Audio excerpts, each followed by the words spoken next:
Hello दोस्तों, एक बार आपका फिर से हार्दिक स्वागत है हमारे यूट्यूब चैनल में। तो आज की जो वीडियो में हम कवर करेंगे वो करेंगे सौर मंडल में पृथ्वी। ये हमारी एनसीईआरटी बुक में से हम कवर करेंगे, क्लास 6 के लिए है। तो आप जैसा कि देख पा रहे हैं कि कितना अच्छा लग रहा है ये स्पेस।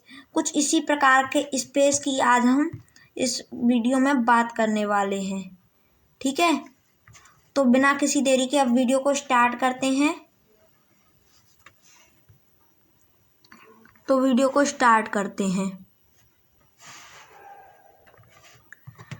ठीक है। तो जैसा कि आप जानते हैं, सूर्यास्त के बाद आकाश को देखना कितना अच्छा लगता है। आप देख भी पा रहे होंगे, सूर्यास्त के बाद आकाश कुछ इस प्रकार का होता है। आप ये देख पा रहे हैं, ठीक है। तो सूर्यास्त के बाद आकाश को देखना कितना अच्छा लगता है।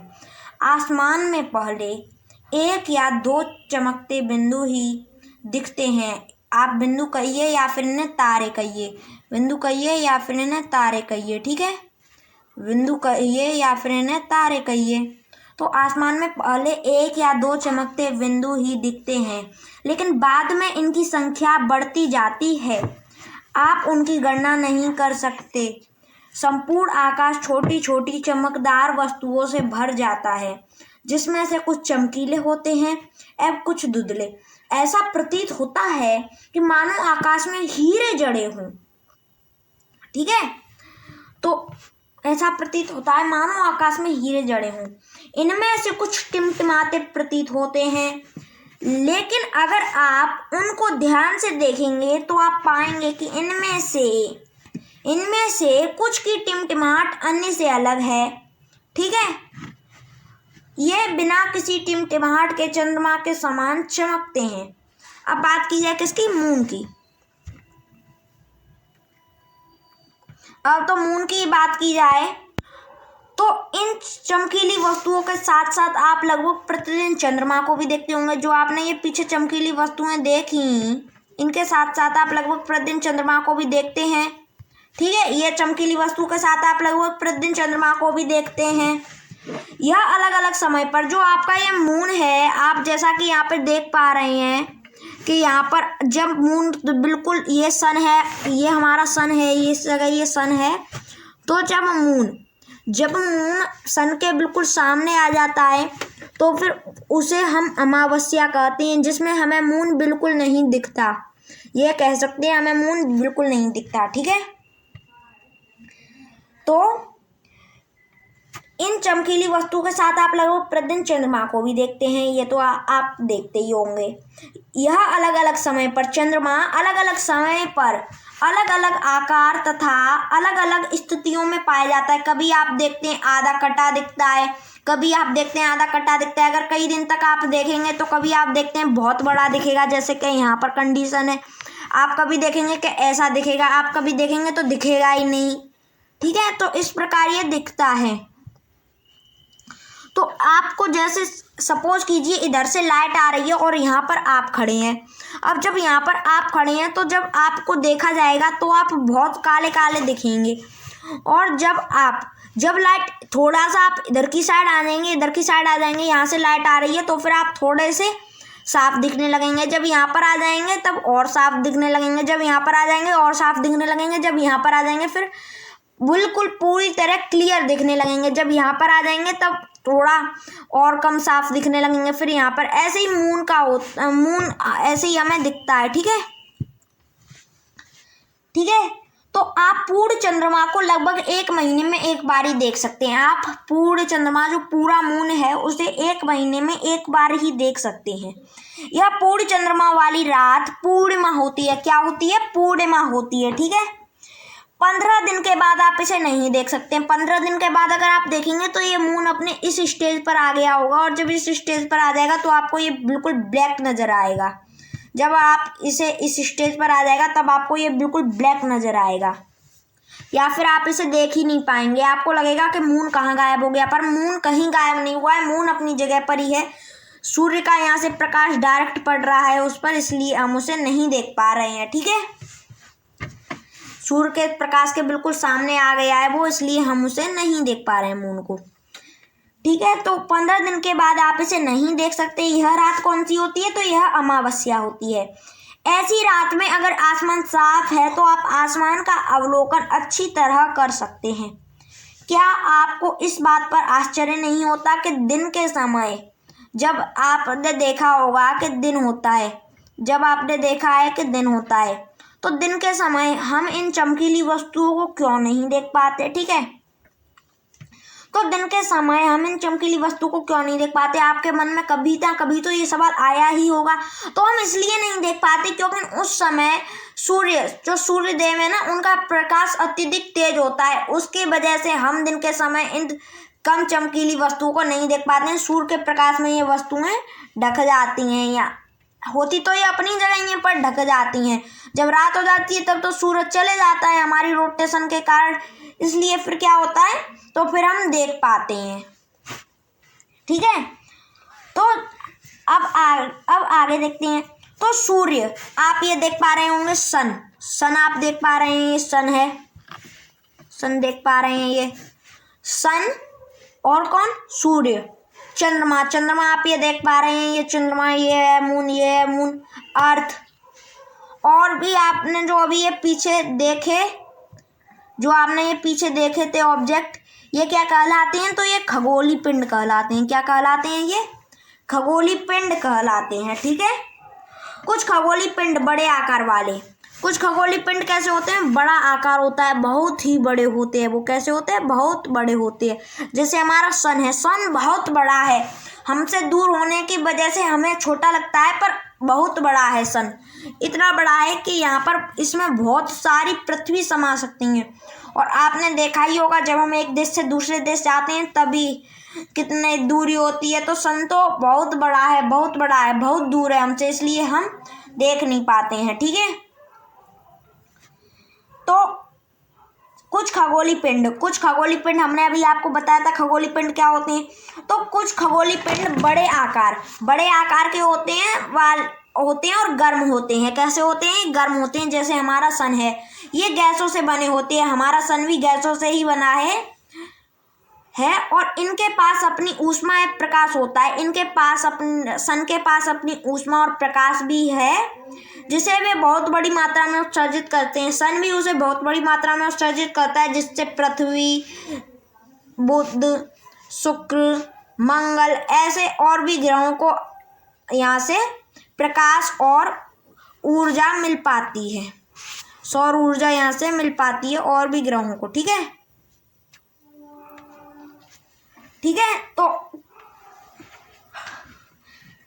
तो ये सूर्य उत्सर्जित करता है। और इन खगोलीय पिंड, जो ऐसे खगोलीय पिंड होते हैं जिनमें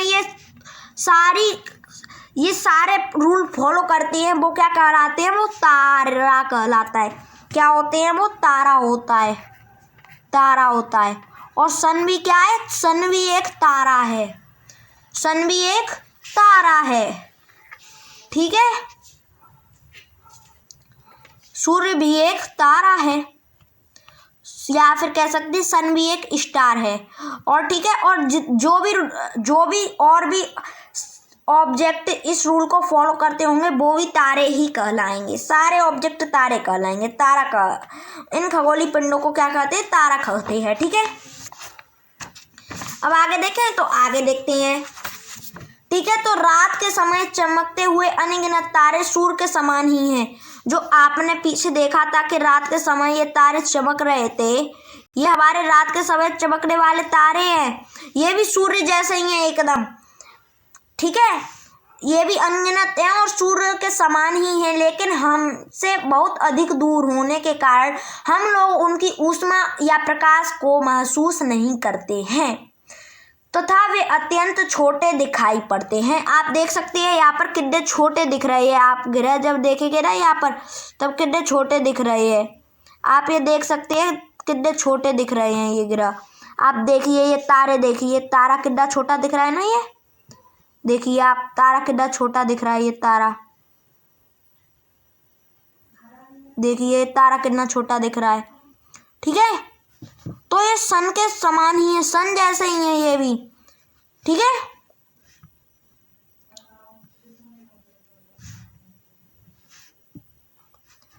पर ये क्या है, हमसे बहुत अधिक दूर होने के कारण हम इनकी ऊर्जा को महसूस नहीं कर पा रहे हैं, हम इनकी ऊष्मा को महसूस नहीं कर पाते और इनका प्रकाश को भी आने में हमारे पास बहुत ज़्यादा समय लगता है। ठीक है, आपने अवश्य ध्यान दिया होगा कि कुछ दूरी से देखने पर सभी वस्तुएं छोटी दिखाई पड़ती हैं। एग्जाम्पल के तौर पर आप जब देखते हैं ऊंचाई पर उड़ रहा हवाई जहाज कितना छोटा दिखाई पड़ता है, पर लेकिन आप जब उसे एयरपोर्ट पर जाके देखेंगे तो वो बहुत बड़ा होता है।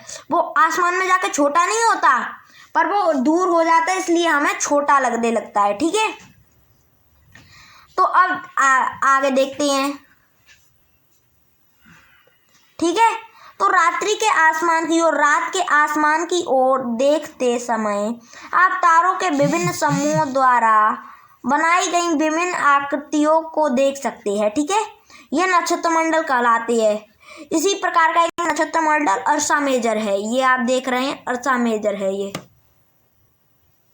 अर्सा मेजर है, ये आप देख भी पा रहे होंगे, ये अर्सा मेजर है। ठीक है, अर्सा मेजर है। इसी प्रकार का एक नक्षत्र मंडल बहुत आसानी से पहचान में आने वाला नक्षत्र मंडल सप्तऋषि है। ये देखिए, आप इसे छोड़ दीजिए, अभी इतने को छोड़ दीजिए और बचा हुआ जो ये पार्ट है, आप इतने को छोड़ दीजिए, ये बचा हुआ जो ये इतना पार्ट है, इतना जो ये बचा हुआ ये पार्ट है ना, ये क्या है, सप्तऋषि है। ये बहुत आसानी से पहचान में आ जाता है। ठीक है, और सप्तऋषि की सहायता से हम ध्रुव तारे का भी पता लगा सकते हैं। अभी हम ध्रुव तारे को भी देखेंगे कि क्या होता है ध्रुव तारा भी। ठीक है, बहुत आसानी से पहचान में आने वाला क्या है, सप्तऋषि है। क्या है, बहुत आसानी से पहचान में आने वाला सप्तऋषि है। ठीक है, सप्तऋषि है, तो बहुत आसानी से पहचान में आने वाला नक्षत्र मंडल कौन सा है, सप्तऋषि है। कौन सा है, सप्तऋषि है। ठीक है, सप्तऋषि है। सप्तमी यहाँ पर 7, ऋषि में संत, यह 7 तारों का समूह है जो कि नक्षत्र मंडल अर्सा मेजर का एक भाग है। आपने देखा ना, ये अर्सा मेजर, इसे बिग बियर भी कहते हैं अर्सा मेजर को। आपने ये देखा था अर्सा मेजर, तो अर्सा मेजर का भाग है सप्तऋषि, अर्सा मेजर का भाग है। ये देखा है ना आपने अर्सा मेजर अभी, तो इसी का ये भाग है सप्तऋषि। ठीक है, अब ठीक है, तो अब आगे देखते हैं। तब अब ध्रुव तारे का बात में देखते हैं। तो प्राचीन समय में लोग रात्रि में दिशाओं का निर्धारण, कौन सी दिशा किधर है, ये पता लगाने के लिए किसका प्रयोग करते थे, ध्रुव तारा, ध्रुव तारे की सहायता से करते थे। ठीक है, उत्तरी तारा भी कहते हैं इसे, ध्रुव तारे को। आप जैसा कि यहाँ पर आपको दिखाएं हम,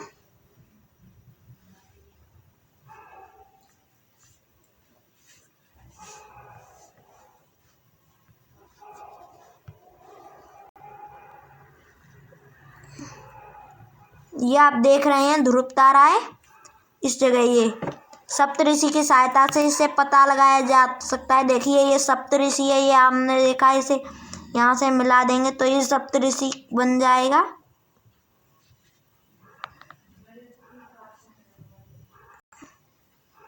ठीक है, सप्तऋषि है, इसकी सहायता से ये जो 2 तारे हैं यहाँ से आप ध्रुव तारे की ओर इंगित करते हैं ये। ठीक है, तो ध्रुव तारे को सप्तऋषि की सहायता से पता किया जा सकता है।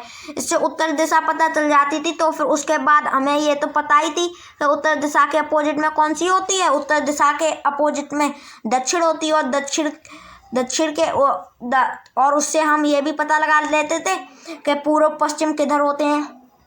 ठीक है, उससे हम ये भी पता लगा लेते थे कि पूर्व पश्चिम किधर होते हैं, किधर होती हैं पूर्व पश्चिम दिशा। ठीक है,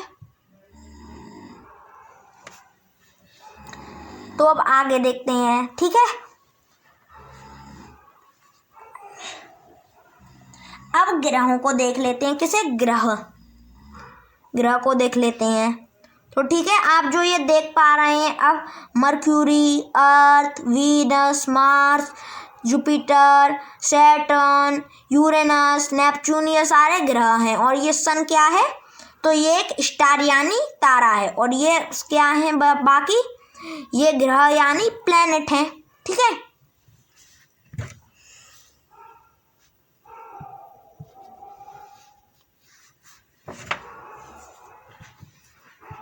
ये कुछ इस प्रकार सन के अराउंड रोटेट करते हैं प्लैनेट्स। ठीक है, जैसा कि आप देख पा रहे हैं यहाँ पर, अगर आप गौर करेंगे, ठीक है, तो कुछ खगोलीय पिंड, अब हम ग्रह को देख लेते क्या होते हैं। कुछ खगोलीय पिंड में अपना प्रकाश या ऊष्मा नहीं होती, जिनमें अपना प्रकाश या ऊष्मा नहीं होती है वे तारों के प्रकाश से प्रकाशित होते हैं। आप जब यहाँ पे देख पा रहे हैं कि ये हमारा सन है बीच में, और इस सन के प्रकाश से प्रकाशित हो रहे हैं बाकी ग्रह। ठीक है, सन के प्रकाश से प्रकाशित हो रहे हैं बाकी ग्रह। ठीक है, ये तारों के प्रकाश से प्रकाशित होते हैं। ठीक है, तो इन खगोलीय पिंडों को क्या कहते हैं, ऐसे पिंडों को ग्रह कहते हैं। ठीक है, तो ग्रह जिसे अंग्रेजी में प्लेनेट कहते हैं, या इसे ग्रीक भाषा में क्या कहते हैं, तो प्लेनेटाई कहते हैं। क्या कहते हैं, प्लेनेटाई कहते हैं, प्लेनेटाई। ठीक है, प्लेनेटाई कहते हैं ग्रीक भाषा में इसे, जिसका अर्थ होता है परिभ्रमण, अर्थात चारों ओर घूमने वाला। आपने अभी यहाँ पे देखा था कि ये ग्रह क्या कर रहे थे, रोटेशन कर रहे थे, परिभ्रमण कर रहे थे। दोबारा से देख लीजिए, ऐसे घूम रहे हैं। ठीक है, परिभ्रमण अर्थात चारों ओर घूमने वाला। पृथ्वी जिस पर हम रहते हैं एक ग्रह है। जो पृथ्वी देखी थी आपने अभी, ये क्या है, यह एक ग्रह है। आपने जो यहाँ पे अभी ये पृथ्वी देखी थी, जो आप ये देख रहे हैं, ये जा रही है, इसके चारों ओर जो आप ये देख रहे हैं, ये ऑब्जेक्ट, ये मून है, और ये पृथ्वी का चक्कर लगा रहा है। ठीक है, तो पृथ्वी जिस पर हम रहते हैं यह क्या एक ग्रह है। ठीक है, क्या ये एक ग्रह है। ठीक है, ग्रह है। ठीक है, यह अपना संपूर्ण प्रकाश है वो ऊष्मा सूर्य से प्राप्त करती है। जो पृथ्वी है ना, वो अपना प्रकाश किससे प्राप्त करती है, सन से प्राप्त करती है। सन में सूर्य से प्राप्त करती है पृथ्वी यानी अर्थ। ठीक है, सूर्य से प्राप्त करती है ये अपना संपूर्ण प्रकाश है वो ऊष्मा।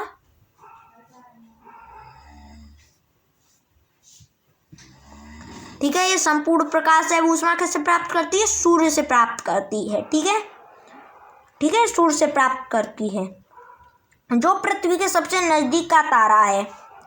ठीक है, पृथ्वी के सबसे नजदीक का तारा कौन सा है, सन है, और उसके बाद भी ये पृथ्वी से बहुत दूर है। 150 मिलियन किलोमीटर दूर है ये पृथ्वी से सूर्य। 150 मिलियन किलोमीटर दूर है पृथ्वी से सूर्य। तो आप सोच ही सकते हैं, जब ये पृथ्वी के सबसे करीब का तारा है सन, तब ये इतना दूर है, तो इसके अलावा और भी तारे हैं, वो कितना दूर होंगे, तो आप सोच लीजिए। और भी तारे हैं तो वो कितना दूर होंगे।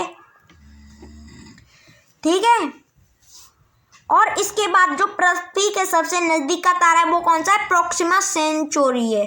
कौन सा है, सन के बाद पृथ्वी के सबसे नजदीक के तारे की बात हो रही है। आप ग्रह मत समझ लेना, तारे की बात हो रही है। तारा भी हम बता चुके हैं, प्रोक्सिमा सेंचुरी है। ठीक है, जो पृथ्वी से लगभग 4 प्रकाश वर्ष दूर है। 4 प्रकाश वर्ष दूर है। ठीक है, ठीक है, अब ये देखते हैं आगे।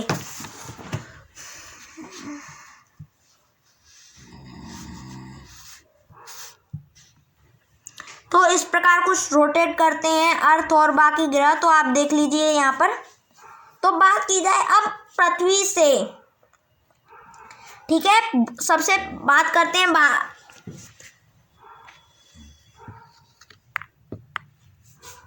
ठीक है, बात करते हैं किससे, बात करते हैं अब हम यहाँ से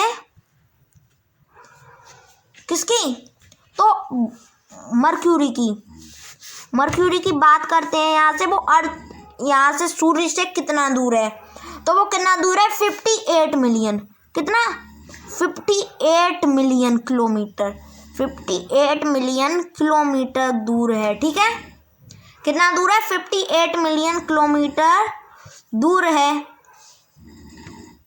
सूर्य से मरक्यूरी, बुध जो सूर्य के सबसे पास का ग्रह है।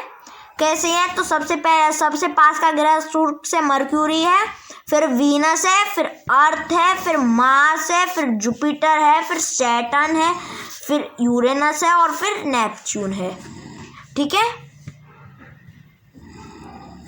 तो ये ग्रह है यहाँ पे।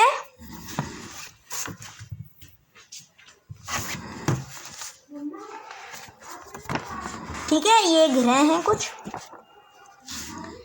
तो ये इस प्रकार पृथ्वी से दूर है। और पृथ्वी से सबसे दूर का ग्रह, जो सूर्य से सबसे दूर का ग्रह कौन सा है? सूर्य से सबसे दूर का ग्रह कौन सा है? तो नेपच्यून है। कौन सा है? नेपच्यून है। नेपच्यून है सूर्य से सबसे दूर का ग्रह। ठीक है,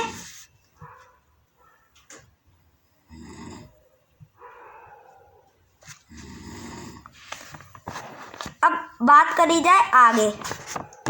तो आगे बात करी जाए तो अब सौर मंडल को थोड़ा सा हम एक्सप्लेन कर देते हैं जिससे आप समझ सके। ठीक है, सौर मंडल से पहले हम थोड़ा सा मून को एक्सप्लेन कर देते हैं।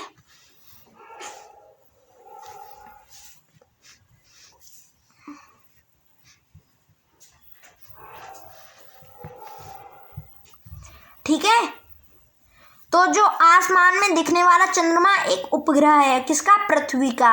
यह हमारी पृथ्वी का सहचर है तथा इसके चारों ओर चक्कर लगाता है। जैसे आप यहाँ पर देख पा रहे हैं ना कि चक्कर लगा रहा है, वैसे ही ये पृथ्वी के चारों ओर चक्कर लगाता है।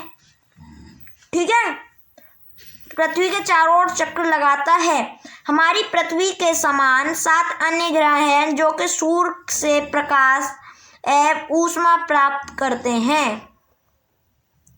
ठीक है, उनमें से कुछ के पास अपने चंद्रमा भी हैं, कुछ के पास नहीं है। जैसे आप बुध और शुक्र को देखेंगे तो उनके पास चंद्रमा नहीं है, और आप देखेंगे बाकी ग्रहों को तो उनके पास चंद्रमा है।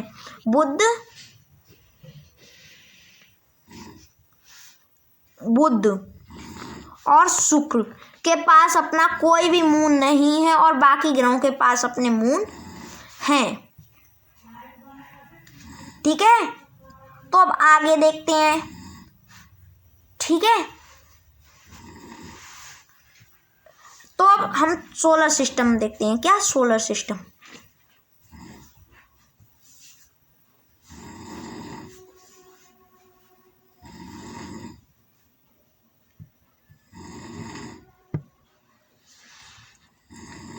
तो जो सूर्य है, ठीक है, सूर्य 8 ग्रह। सूर्य आप देख पा रहे हैं, ये क्या है? ये सन है। ये क्या है? ये सन है। और ये बाकी जो आप यहाँ पे रोटेट करते हुए प्लैनेट्स या ग्रह देख रहे हैं, ये 8 ग्रह हैं। कितने? 8 प्लैनेट्स हैं। ठीक है, 8 प्लैनेट्स हैं। उपग्रह भी हैं यहाँ, इसमें से कुछ के पास अपने, हमने जैसे कि अभी आपको बताया है। ठीक है, आप यहाँ से एक चीज मत देखना, वो क्या है? प्लूटो। प्लूटो अभी ग्रह नहीं है, वो ये पहले था। ठीक है, ठीक है, तो सूर्य 8 ग्रह, उपग्रह तथा कुछ अन्य खगोलीय पिंड जैसे क्षुद्र ग्रह एवं उल्का पिंड मिलकर सौर मंडल का निर्माण करते हैं। उसे हम सौर परिवार का नाम देते हैं, जिसका मुखिया कौन है? सूर्य है, यानी सन है। ठीक है, कौन है? सन है। अब यहीं पर एक कुछ रोचक तथ्य हैं बृहस्पति, शनि, यूरेनस से संबंधित। तो ठीक है, बृहस्पति, शनि तथा यूरेनस के चारों ओर छल्ले हैं। ये छल्ले विभिन्न पदार्थों से बने हैं। ठीक है, विभिन्न पदार्थों से बने हैं छल्ले ये। ठीक है, तो ये आप याद रखना, पृथ्वी से इन छल्लों को शक्तिशाली दूरबीन की सहायता से देखा जा सकता है।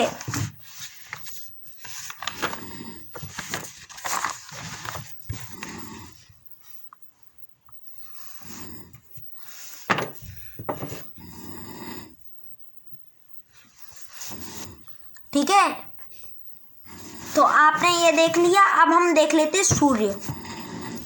किसे, सन को देख लेते हैं। सन, तो सूर्य सौर मंडल के केंद्र में स्थित है। जैसा कि आपने अभी यहाँ पे देखा था कि सूर्य कहाँ पर है, सौर मंडल के केंद्र में है या नहीं। बाकी इधर ग्रह, सूर्य तो सौर मंडल के केंद्र में ही है ना।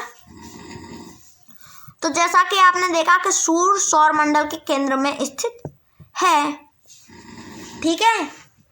यह बहुत बड़ा है एवं अत्यधिक गर्म गैसों से बना है, जिसका खिंचाव बल मीन्स गुरुत्वाकर्षण बल पूरे सौर मंडल को बांधे रखता है। सूर्य सौर मंडल के लिए प्रकाश एवं ऊष्मा का एकमात्र स्रोत है, लेकिन हम इसकी अत्यधिक तेज ऊष्मा को महसूस नहीं करते हैं, क्योंकि सबसे नजदीक का तारा होने के बावजूद भी यह हमसे बहुत दूर है। सूर्य पृथ्वी से 15 करोड़ किलोमीटर, हमने आपको बताया था 150 बिलियन किलोमीटर, तो उसे इसने 15 करोड़ में बदल दिया है। यानी उसने किसमें बदल दिया, तो भारतीय गणना प्रणाली में बदल दिया उसे, अंतर्राष्ट्रीय गणना प्रणाली से, ठीक है।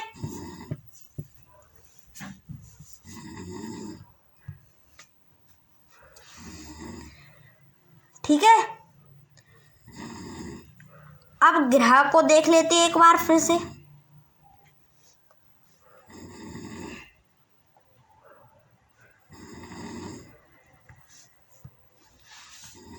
हमारे सौर मंडल में 8 ग्रह हैं। सूर्य से दूरी के अनुसार वे बुध, शुक्र, पृथ्वी, मंगल, बृहस्पति, शनि, यूरेनस तथा नेपच्यून है, ठीक है। सौर मंडल के सभी 8 ग्रह एक निश्चित पथ पर सूर्य का चक्कर लगाते हैं। ये रास्ते दीर्घ वृत्ताकार में फैले हुए हैं। ये कक्षा कहलाते हैं। जो आप ये लाइन देख रहे हैं ना, इन्हें हम कक्षा कहते हैं। कक्षा असल में ये कोई लाइन नहीं होती, यहाँ पर ये काल्पनिक रेखा है जो समझने के लिए बना दी गई है आपके लिए, ठीक है। कक्षा कहते हैं। बुध सूर्य के सबसे नजदीक है। अपनी कक्षा में सूर्य के चारों ओर एक चक्कर लगाने में इसे केवल 88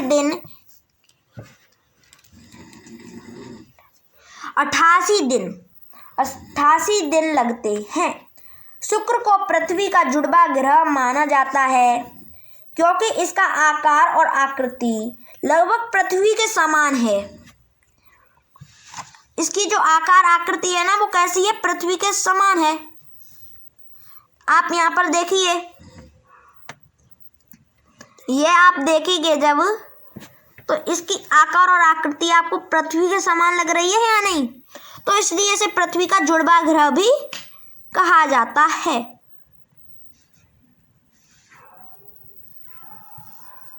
ठीक है, अभी तक प्लूटो भी एक ग्रह माना जाता था। आप जो ये प्लूटो है ना, यहाँ पर ये जो आप देखा प्लूटो आपने, ये भी अभी तक ग्रह माना जाता था। अभी तक माना जाता था, पर अब नहीं माना जाता है। कब? तो अगस्त 2006 में। कब? अगस्त 2006 में। अगस्त 2006 में क्या हुआ? अगस्त 2006 में अंतर्राष्ट्रीय खगोलीय संगठन ने अपनी बैठक में यह निर्णय लिया कि कुछ समय पहले खोजे गए कुछ अन्य खगोलीय पिंड, ठीक है, तथा प्लूटो बौन ग्रह कहे जा सकते हैं, और इस प्रकार इसे ग्रह की लिस्ट में से निकाल दिया। अब हम आते हैं पृथ्वी।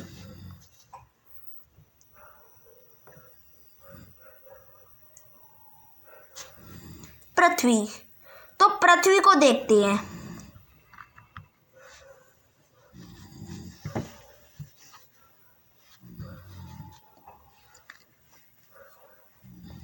ठीक है, तो सूर्य से दूरी के हिसाब से पृथ्वी तीसरा ग्रह है। आकार में यह 5वां सबसे बड़ा ग्रह है। यह ध्रुवों के पास थोड़ी चपटी है। यही कारण है कि इसके आकार को भू-आब कहा जाता है। क्या कहा जाता है?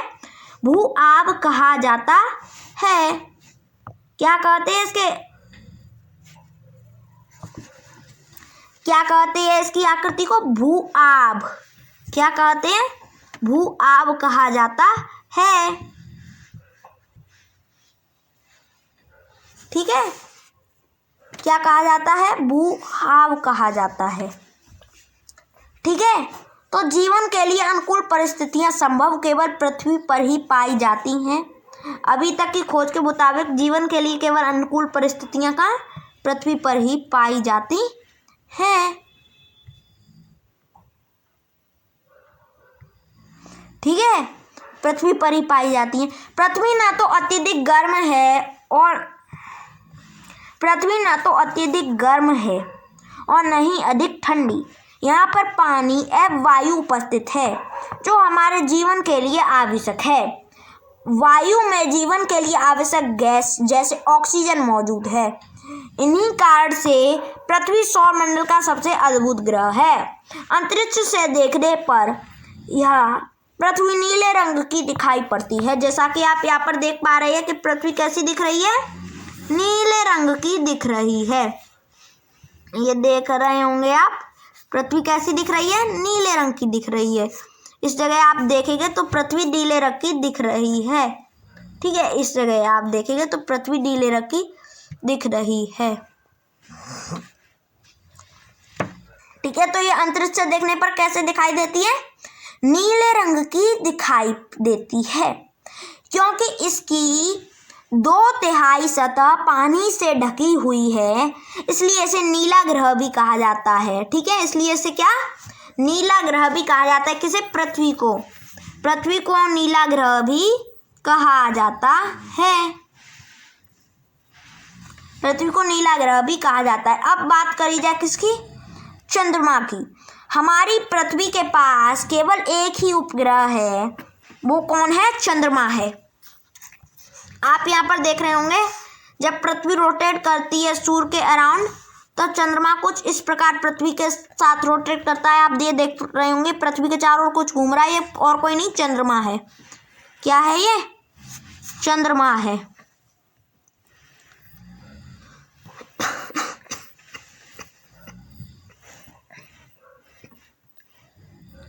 ठीक है, पृथ्वी के चारों ओर कौन घूम रहा है? ये चंद्रमा घूम रहा है। ठीक है, इसका व्यास पृथ्वी के व्यास का केवल 1/4 है। यह इतना बड़ा इसलिए प्रतीत होता है क्योंकि यह हमारे ग्रह से अन्य खगोलीय पिंडों की अपेक्षा नजदीक है। यह हमसे लगभग 3,84,400 किलोमीटर दूर है। अब आप पृथ्वी से सूर्य और चंद्रमा की दूरी की तुलना कर सकते हैं। ठीक है, अब कुछ यहाँ से इम्पोर्टेंट तथ्य बता दें आपको। तो जैसा कि जो प्रकाश की गति है वो कितनी है? 3 लाख किलोमीटर प्रति सेकंड। कितनी है प्रकाश की गति? 3 लाख। कितनी है? 3 लाख किलोमीटर पर सेकंड। 3 लाख किलोमीटर पर सेकंड है। ठीक है, और इसके बावजूद सूर्य से पृथ्वी तक प्रकाश पहुंचने में कितना समय लगता है? लगभग 8 मिनट का समय लगता है। कितना? तो लगभग 8 मिनट का समय लगता है। ठीक है, कुछ रोचक तथ्य हैं। जैसे नील आर्मस्ट्रांग पहले व्यक्ति थे जिन्होंने चंद्रमा की सतह पर कदम रखा था। ठीक है, और इन्होंने जब कदम कर रखा था तो 21 जुलाई 1969 को सबसे पहले चंद्रमा की सतह पर कदम रखा। ठीक है, अब उपग्रह।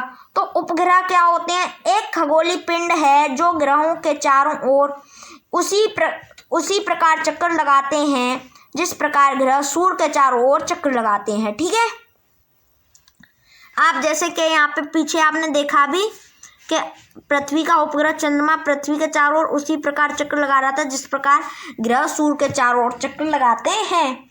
अब मानव निर्मित उपग्रह और मानव निर्मित उपग्रह में बहुत ही अंतर है। एक कृत्रिम पिंड है। मानव निर्मित उपग्रह एक कृत्रिम पिंड है। यह वैज्ञानिकों द्वारा बनाया गया है जिसका उपयोग ब्रह्मांड के बारे में जानकारी प्राप्त करने एवं पृथ्वी पर संचार माध्यम के लिए किया जाता है। इसे रॉकेट के द्वारा अंतरिक्ष में भेजा जाता है एवं पृथ्वी की कक्षा में स्थापित कर दिया जाता है। अंतरिक्ष में स्थित भारत के कुछ प्रमुख उपग्रह और जो भारत की अंतरिक्ष की देखभाल करता है वो कौन करता है? इसरो। भारतीय, ठीक है, इसरो करता है, इंडियन स्पेस रिसर्च ऑर्गेनाइजेशन, ठीक है, इसरो करता है।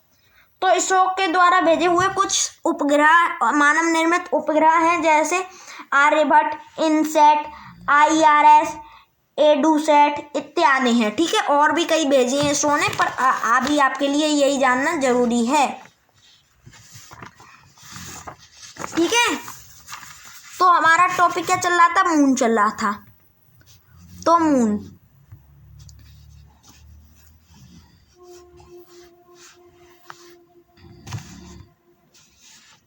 ठीक है। चंद्रमा पृथ्वी का एक चक्र लगभग कितने दिन में लगा लेता है? 27 दिन में पूरा करता है। लगभग इतने ही समय में यह अपने अक्ष पर भी एक चक्र भी पूरा करता है। इसके परिणाम स्वरूप पृथ्वी से हमें चंद्रमा का केवल एक ही भाग दिखाई पड़ता है। चंद्रमा की परिस्थितियां जीवन के लिए अनुकूल नहीं हैं। इसकी सतह पर पर्वत, मैदान एवं गड्ढे हैं जो चंद्रमा की सतह पर जो आप छाया देखते हैं ना, छाया बनाते हैं। पूर्णिमा के दिन चंद्रमा पर इनकी छाया को देखा जा सकता है। अब क्षुद्र ग्रह देख लेते हैं हम। तो जैसा कि आप यहाँ पे देखेंगे जो ये बृहस्पति और मंगल के बीच में जो आप ये यहाँ पर देख रहे हैं, इस जगह जो ये बृहस्पति और मंगल के बीच में जो ये कक्षा देख रहे हैं आप, ये वाली, इसमें क्या पाए जाते हैं? एस्ट्रॉइड बेल्ट है। यहाँ पर क्या है? एस्ट्रॉइड बेल्ट है। इस जगह एस्ट्रॉइड बेल्ट है, क्षुद्र ग्रह है, ठीक है। तारों, ग्रहों एवं उपग्रहों के अतिरिक्त असंख्य छोटे पिंड भी सूर्य के चारों ओर चक्र लगाते हैं। इन पिंडों को क्षुद्र ग्रह कहते हैं। ये मंगल या बृहस्पति की कक्षाओं के बीच पाए जाते हैं। वैज्ञानिक के अनुसार क्षुद्र ग्रह के ही टूटे भाग होते हैं जो कि बहुत वर्ष पहले विस्फोट के बाद ग्रहों से टूटकर अलग हो गए। अब उल्कापिंड देख लेते हैं। सूर्य है ना, सूर्य के चारों ओर चक्कर लगाने वाले पत्थरों के छोटे छोटे टुकड़ों को उल्कापिंड कहते हैं। कभी कभी ये उल्कापिंड पृथ्वी के इतने नजदीक आ जाते हैं कि इनकी प्रवृत्ति पृथ्वी पर गिरने की होती है। इस प्रक्रिया के दौरान वायु के साथ घर्षण होने के कारण यह गर्म होकर जल जाते हैं। फलस्वरूप चमकदार प्रकाश उत्पन्न होता है, ठीक है। कभी कभी कोई उल्कापिंड पूरी तरह जले बिना पृथ्वी पर गिरती है, जिससे कोई उल्का है वो पूरी तरह जल नहीं पाती और पृथ्वी पर गिर जाती है, जिससे धरातल जो पृथ्वी की जमीन है उस पर क्या बन जाते हैं? गड्ढे बन जाते हैं। क्या आपने तारों वाले खुले आकाश में एक ओर से दूसरी ओर तक फैली छोटी सफेद पट्टी की तरह एक चमकदार रास्ते को देखा है? यह लाखों तारों का समूह आकाशगंगा मिल्की वे है। मिल्की वे में ही हमारा सौर सिस्टम है, सौर मंडल है मिल्की वे में ही हमारा, ठीक है। हमारा सौर मंडल इस आकाशगंगा का एक भाग है। प्राचीन भारत में इसकी कल्पना आकाश में ठीक है, आकाश में प्रकाश की एक बहती नदी से की गई है थी। इस प्रकार इसका नाम आकाशगंगा पड़ा था। आकाशगंगा करोड़ों तारों, बादलों तथा गैसों की एक प्रणाली है। ठीक है। तो इस प्रकार की लाखों आकाश गंगाएं मिलकर ब्रह्मांड का निर्माण करती हैं। ब्रह्मांड की विशालता की कल्पना करना अत्यधिक कठिन है। वैज्ञानिक अभी भी इसके बारे में अधिक से अधिक जानकारी एकत्रित करने में जुटे हैं।